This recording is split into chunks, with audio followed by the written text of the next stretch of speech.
Good afternoon. Thanks for joining us here on CTV News Channel. I'm Renee Rogers. We have breaking news to bring you this hour. Former fashion mogul Peter Nygard has been found guilty of 4 counts of sexual assault, but acquitted of a 5th count and a charge of forcible confinement. The 82-year-old had pleaded not guilty to 5 counts of sexual assault and 1 count of forcible confinement in alleged incidents ranging from the 1980s to the mid-2000s. 5 complainants testified that they were invited to Nygard's Toronto headquarters, all with encounters ending in a top-floor bedroom suite where they alleged they were sexually assaulted. Nygard testified in his own defense and denied all 5 of the women's allegations. Let's bring in Ari Goldkind, legal analyst. Ari, thanks for being here today. Great to be with you. Now, Ari, your thoughts on the verdict. Is this what you were expecting?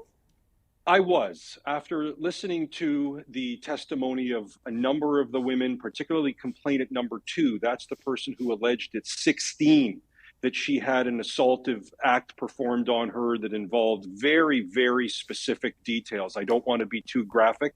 Given the hour, I thought that Mr. Nygard would be in serious trouble. And then when he testified for 5 days, and testimony that I thought really was fraught with difficulty, a lot of inconsistencies. I don't think the jury was buying a lot of what he was selling. I really did expect a conviction on at least a number of counts.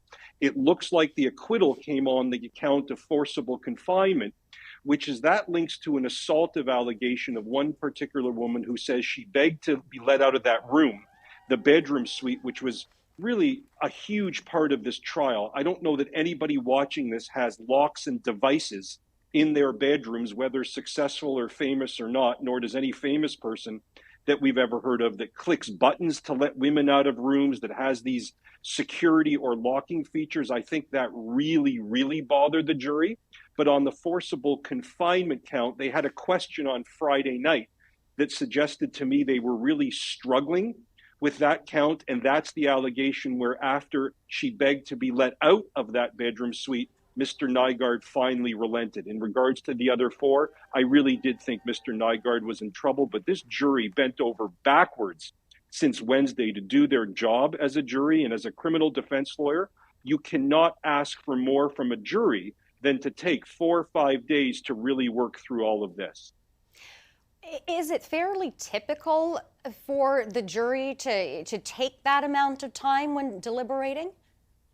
You know, that's a great question, and I'd love to tell you there's a scientific answer to it. In my experience, it doesn't take this long. We're at Sunday afternoon. They started deliberating Wednesday. On Friday, they told the judge they're essentially unanimous on a number of counts and deadlocked on another. That said to me, they don't want to be together anymore. They don't want to go to another hotel without television, phones, ability to see their family. I would have thought, and I'm very open about this, there would have been a verdict by Friday night or early Saturday morning. So the fact that they were really going through this 1 count, it really does relate to one specific incident for over 48 hours is to me most unusual. But it's really a compliment to this jury that they didn't presume him guilty. They presumed him innocent, and they worked until literally a half an hour ago to decide that the Crown had met their burden and to acquit him on 2 charges that they felt uncomfortable with that burden of proof being met. So I'm very, very impressed with the work this jury did. What is the possible sentence for Nygard, and how will the judge decide what sentence to impose?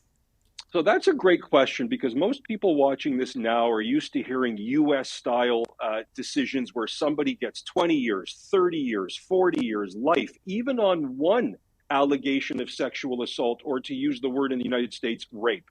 He obviously faces dozens more allegations. The jury didn't hear about them. There's civil lawsuits, there's criminal charges in other parts of Ontario, but on these specific charges, Justice Goldstein will have a very difficult time sentencing him. Why? You have to look at what the actual assaults were. They're very, very serious. He's going to get what's called penitentiary time. My guess, it will be somewhere in the range of 4 to 7 years. A lot of Canadians listening to this will say, well, how can it be so low given 4 convictions for sex assault? That is our country. There's good reason for it and bad. Then, as people watching this and knowing Mr. Nygard's story obviously are aware of his frail age, he's in his 80s, he's become infirm. That is also something that the judge has to take into account, but that won't trump the other features called deterrence and denunciation that the judge will have to send a message to Canadians at large that this kind of behavior does attract a penitentiary sentence, a serious one, despite Mr. Nygard's advanced age. All right, we will have to leave it there. Ari Goldkind, legal analyst, thank you for your time today. Thank you.